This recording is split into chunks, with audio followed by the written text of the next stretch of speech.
এবং সহবুল ঈমান হাদিস নাম্বার 3175, সেখানে হাদিসে পাক নোট হয়েছে খাদিম রাসূল হযরত সাইয়েদনা আনাস ইবনে মালিক রাদিয়াল্লাহু তাআলা, আমার নবী সাহাবী হযরত আনাস রাদিয়াল্লাহু তাআলা, যিনি নবীজির 10 বছর খেদমত করেছেন, যিনার লকব উপাধি হলো খাদিমুর রাসূল, ওই সাহাবী উনি বর্ণনা করছেন হযরত আনাস বিন মালিক রাদিয়াল্লাহু তাআলা থেকে বর্ণনা, নবীজি সাল্লাল্লাহু তাআলা আলাইহি ওয়াসাল্লাম নূরানী কণ্ঠে ইরশাদ করেছেন।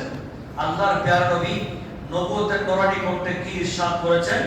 আমার নবী বললেন যে পৃথিবীর জমিনে মানুষ দুনিয়াতে আসেন নির্দিষ্ট একটি সময়ের জন্য।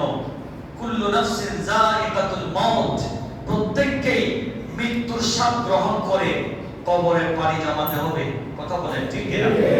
সেটা ইমাম হোক, খতিব হোক, নায়েব ইমাম হুজুর হোক, মুসল্লি হোক, হাজী সাহেব হোক, গাজী সাহেব হোক, মন্ত্রী হোক, মিনিস্টার হোক, পয়সাওয়ালা হোক আর গরিব হোক, যেই হোক না কেন মৃত্যুর স্বাদ কিন্তু সবাইকে গ্রহণ করতেই হবে। এতে কোনো ধরনের গরিমসি করার সুযোগ নাই, এটা মিস করার সুযোগ নাই।